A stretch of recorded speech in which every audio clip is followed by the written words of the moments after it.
Om Shanti. Om Shanti. Good morning. प्राणेश्वर बाप दादा के सतगुरु के आज सतगुरुवार के दिन महावाक्य हैं 26/10/2023। मीठे बच्चे, अभी घोर अंधियारा भयानक रात पूरी हो रही है, तुम्हें दिन में चलना है। यह ब्रह्मा के बेहद दिन और रात की कहानी है। This is the story of the darkness and light of Brahma. Brahma Baba के बेहद दिन और बेहद रात कौन सी है, हम बच्चों को पता है। आज का प्रश्न है, सेकंड में जीवन मुक्ति प्राप्त करने व हीरे तुल्य जीवन बनाने का आधार क्या है? हीरे तुल्य जीवन बनाने का आधार क्या है? उत्तर है सच्ची भगवत गीता, जो श्रीमद् भगवानुवाच है। बाप तुम्हें सन्मुख जो डायरेक्शन दे रहे हैं, यह सच्ची गीता है, जिससे तुम्हें सेकंड में जीवन मुक्ति पद की प्राप्ति होती है। तुम हीरे तुल्य बनते हो। फिर दूसरा प्रश्न पूछा गया है, स्वर्ग के घनेरे सुख किस पुरुषार्थ के आधार से मिलते हैं? कौन सा पुरुषार्थ होना चाहिए? उत्तर है रोज की पढ़ाई और योग से। रोज की पढ़ाई और योग से स्वर्ग के घनेरे सुख मिल जाएंगे। इसलिए पढ़ाई में कभी भी थकना नहीं है बच्चों को। बाप टीचर बन करके पढ़ा रहे हैं, तो तुम बच्चे अच्छे मार्क्स से पास होने का पुरुषार्थ करो। इसमें आशीर्वाद व कृपा की बात नहीं। रोज आप सेंटर पर आया करके मुरली सुनेंगे, सेवा करते रहेंगे, योग करते रहेंगे, ऑटोमेटिकली बाबा की दुआएं मिलती रहेगी। उसके लिए स्पेशली बाबा को मांगने की ज़रूरत नहीं कि बाबा मुझे कृपा करें मेरे ऊपर या आशीर्वाद दें। आज का गीत है, रात के राही थक मत जाना, सुबह की मंजिल दूर नहीं। ओम शांति। अब यह गीत तुम बच्चों ने नहीं बनवाए हैं, यह तो फिल्म वालों ने बनवाए हैं। अर्थ तो कुछ भी समझते नहीं हैं। हर एक बात का यथार्थ अर्थ न जानने से अनर्थ हो गया है। क्यों अनर्थ हो गया? यथार्थ अर्थ नहीं जानते हैं, गाते हैं, समझते कुछ भी नहीं। अब तुम बच्चों को श्रीमत मिली हुई है किसकी? भगवान की। भगवान को ही भक्त नहीं जानते तो उन भक्तों की सद्गति कैसे हो सकती है?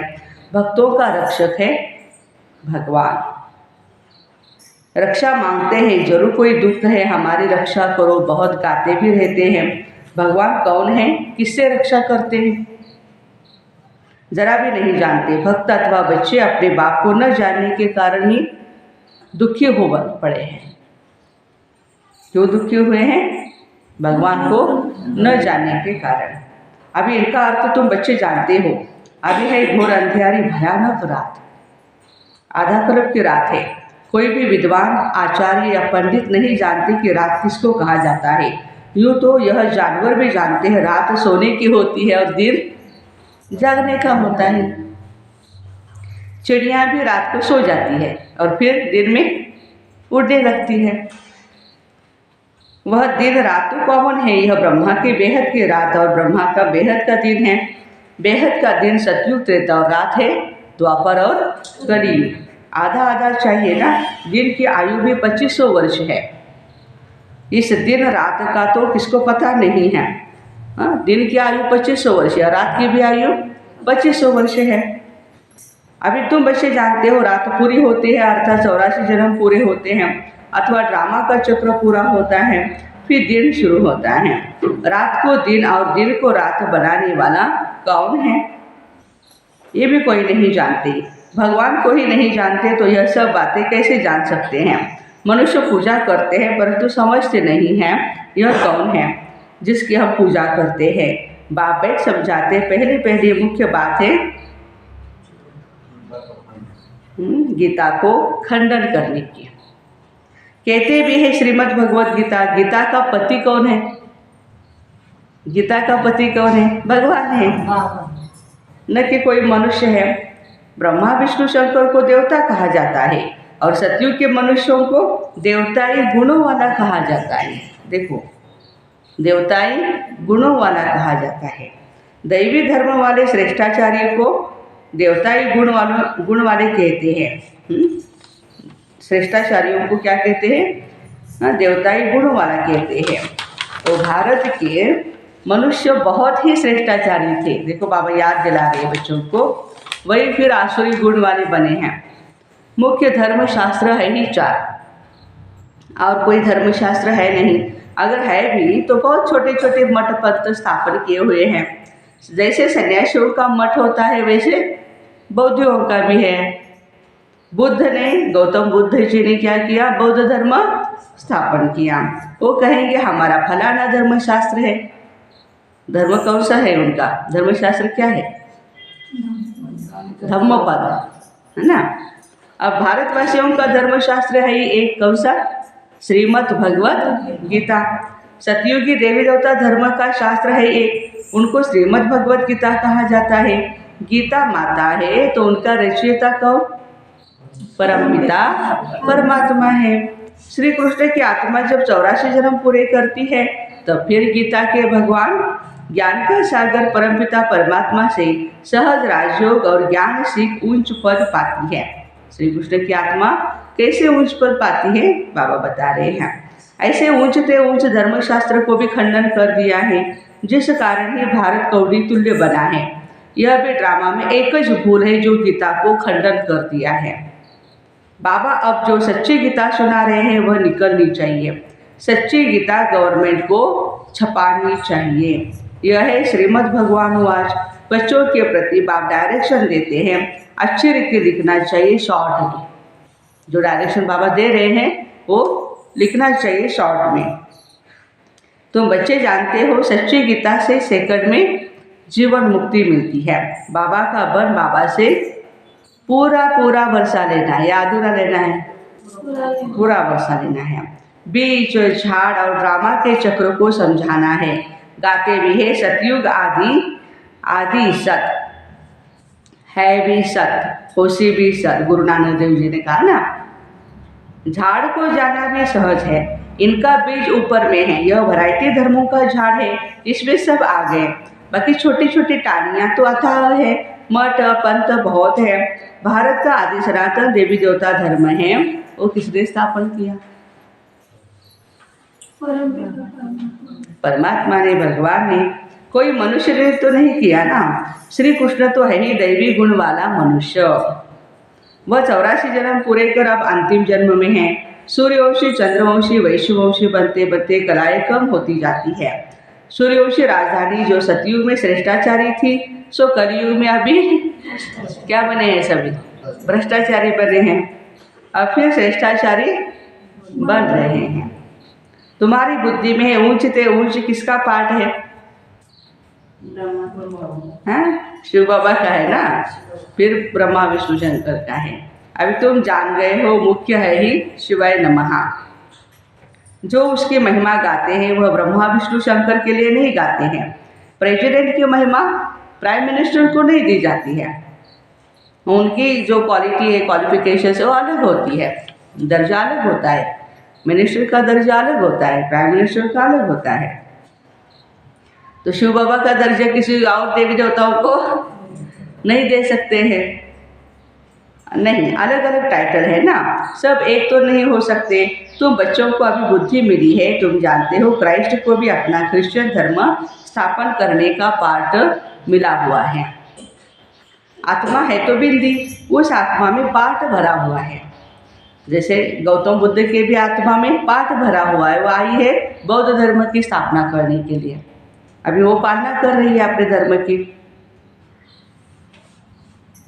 क्रिश्चियन धर्म की स्थापना कर फिर पुनर्जन्म लेते पालना करते हैं। पालना करते करते वो सतो रजो तमो में आना है उनको। पिछाड़ी में सारा झाड़ जड़ जड़ीभूत होना ही है। हर एक को कितना समय मिलता है पाठ, हर एक अपना अपना है। हर एक साथ तो नहीं आते नीचे। हाँ, गुरु नानक जी अलग टाइम पे आएंगे, गौतम बुद्ध अलग टाइम पे आएंगे, महावीर अपने टाइम पे आएंगे, है ना, जीसस क्राइस्ट अपने टाइम पे आएंगे।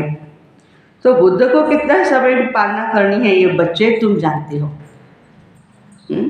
भिन्न भिन्न नाम रूप से जन्म लेते रहते हैं। अभी बाबा तुम्हारी कितनी विशाल बुद्धि बनाते हैं, परंतु कोई तो शिव बाबा को याद भी नहीं करते हैं। देखो, बेहद का बाप बेहद स्वर्ग का वर्षा देते, ये भी तुम बच्चे समझा नहीं सकते। बाबा ने बहुत बार समझाया, आत्मा में ही अविनाशी पाठ नूंदा हुआ है। एक शरीर छोड़ फिर दूसरा लेना है। कितनी गुह्य बातें समझने की हैं। जो रोज स्कूल में पढ़ते होंगे वही समझेंगे। कौन समझेगा ये बात? जो रोज घर में पढ़ते हैं। हाँ? क्या कहा बाबा ने? ये कभी कभी सेंटर में आते हैं। जो रोज स्कूल में आकर के पढ़ते हैं वही ये बातें समझेंगे। कोई तो चलते चलते थक जाते हैं, गाते भी है, तुम माता पिता हम बालक तेरे, तुम्हारी कृपा से सुख घनेरे। बाबा कहते हैं हम तुमको स्वर्ग के सुख घनेरे देने का पुरुषार्थ कर रहे हैं, करा रहे हैं। बाबा नहीं करते, करा रहे हैं। तुम थक नहीं जाना। लेकिन बच्चे थक जाते हैं, घर में बैठ जाते हैं। इतनी ऊंचते ऊंच पढ़ाई पढ़ना तुम छोड़ देते हो। कोई तो पढ़ाई छोड़ फिर विकार में चले जाते हैं, जैसे का तैसा बन जाते हैं। चलते चलते गिर पड़ेंगे तो और क्या होगा? भले वहाँ सुख में है, परंतु पद में तो फर्क है ना। आएंगे वो भी आत्मा, क्योंकि भगवान का ज्ञान हाँ इतना पावरफुल है, वो कुछ न कुछ प्राप्ति जरूर कराएगा। तो जो भी ज्ञान सुने हैं आज तक तो उसे आएंगे सतयुग में, लेकिन फर्क क्या होगा? पद में। यहाँ सब दुखी है, वहाँ राजा प्रजा सब सुखी होते हैं। फिर भी पद तो ऊंच लेना चाहिए ना। पढ़ाई छोड़ दी तो माता पिता कहेंगे तुम तो लायक ही नहीं हो पढ़ने के। फिर ऊंच पद लेना भी चाहिए। बाबा से स्वर्ग का वर्षा लेते लेते कई बच्चे, आप थके तो नहीं कोई? हाँ? चलते चलते माया वार कर देती है तो लौट जाते हैं। जो जमा किया वह फिर ना हो जाता है। बाकी क्या बनेंगे? स्वर्ग में भल जाएंगे, लेकिन बिल्कुल साधारण प्रजा जाकर बनेंगे। बाबा कहते हैं हमारा बनकर फिर थक कर बैठ गए, वाट्रेटर बन गए तो प्रजा में चंडाल जाकर के बनेंगे। बाबा का बने हैं, लेकिन थक करके घर में बैठे हैं या ट्रैक्टर बनते हैं, यज्ञ के विरुद्ध बातें करते रहते हैं, तो बाबा कहते हैं प्रजा में चंडाल बनेंगे। सभी चाहिए, सभी चाहिए, चंडाल भी चाहिए। जैसे देवताएं चाहिए वैसे चंडाल भी चाहिए, प्रजा भी चाहिए, दास दासी भी चाहिए। तो स्वर्ग का मालिक बनते बनते अगर पढ़ाई को छोड़ देते हैं तो उन जैसा महान मूर्ख दुनिया में कोई भी नहीं। लिखते हैं तुम माता पिता हम बालक तेरे, तुम्हारी कृपा से बहुत सुख घनेरे मिलते हैं, कृपा करो। बाबा कहेंगे कृपा की तो कोई बात नहीं, मैं टीचर हूँ, पढ़ाऊँगा, पुरुषार्थ तुम करो अच्छे मार्क्स से पास होने का। बाकी मैं थोड़े ही सब बैठ करके सब पर आशीर्वाद करूँगा। तुम योग में रहो तो ताकत मिलेगी। कब ताकत मिलेगी आत्मा को? आरती माता जी, ताकत कब मिलेगी? जब हम योग में रहेंगे। सभी दो थोड़े ही गद्दी पर बैठेंगे, एक दो के सिर पर बैठेंगे क्या? हाँ? तो मुख्य धर्म है 4, शास्त्र भी मुख्य 4 है, उनमें मुख्य है गीता, बाकी सब उनके बच्चे हैं। वर्षा तो माता पिता से मिलता है।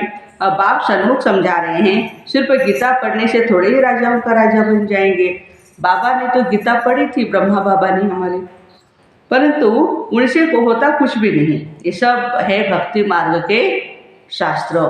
तुमको पुरुषार्थ कर 16 कला संपूर्ण बनना है।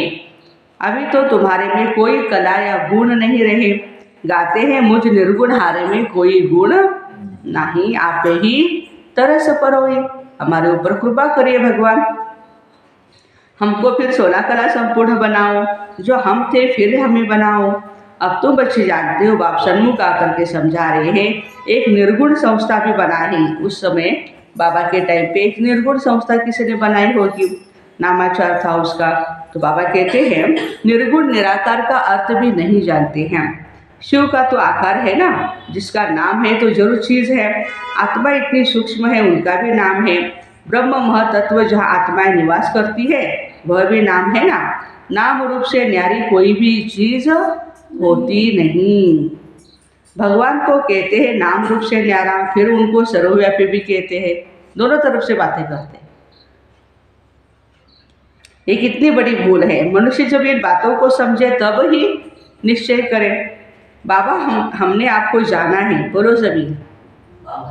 बाबा हमने आपको जाना है, अच्छी तरह से जाना है ना।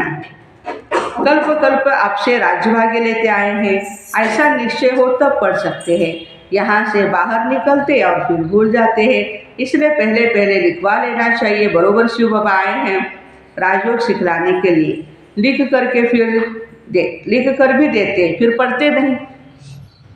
ब्लड से भी लिख करके देते हैं। देखो उस समय अपने खून से लिख करके देते थे। बाबा कहते आज है नहीं। माया कितनी तीखी है। बाप कितना बेट समझाते, तुम्हारी विहंग मार्ग की सर्विस कब होगी जब ऐसे ऐसे पत्र लिखेंगे। तुम्हारी शक्ति सेना में भी नंबरवार है। कोई चिफ कमांडर है, कोई कैप्टन है, कोई मेजर्स है, कोई सिपाहियों के साथ बोझा उठाने वाले भी हैं। सिपाहियों के साथ बोझा उठाने वाले भी है। सारी सेना है। बाबा तो पुरुषार्थ कराएंगे ना। हर एक के पुरुषार्थ करने से समझ में आता है यह राजा रानी बनेंगे या अच्छी सावकार प्रजा बनेंगे, या साधारण प्रजा में जाएंगे, या फिर दास दासी बनेंगे। ये तो बिल्कुल सहज है समझने के लिए। तो मुख्य बात को उठाना है। कौन सी बात है? मुख्य बात परमात्मा की। परमात्मा ने ही गीता सुनाई है। बाबा कितना ललकार करते हैं महारथियों को। तो विहंग मार्ग की सेवा के लिए विचार सागर मंथन चलना चाहिए। कैसे हम सेवा करें, बाबा का संदेश लाखों लोगों तक कैसे पहुंचाए। अच्छा, मीठे मीठे सिक्के लगे बच्चों प्रति माता पिता बाप दादा का याद प्यार और गुड मॉर्निंग। रूहानी बाप की रूहानी बच्चों को नमस्ते। रूहानी माता पिता बाप दादा को याद प्यार, गुड मॉर्निंग और नमस्ते।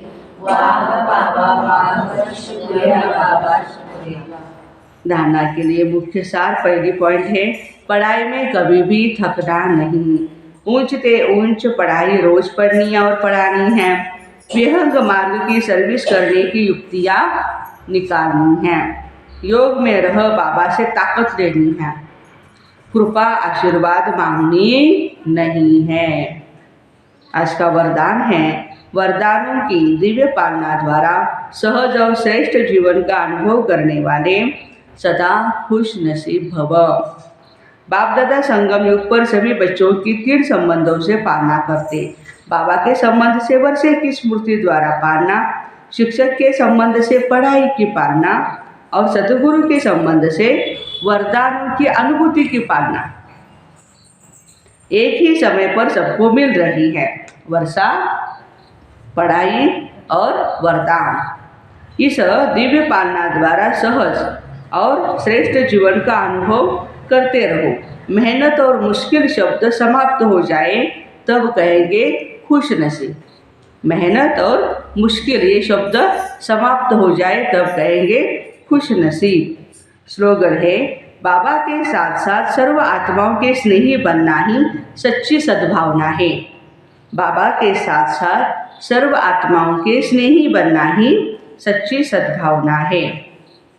तो ऐसे वरदानों की दिव्य पालना द्वारा सहज और श्रेष्ठ जीवन का अनुभव करने वाले सदा खुश नसीब भाई बहनों को ओम शांति। Have a nice day.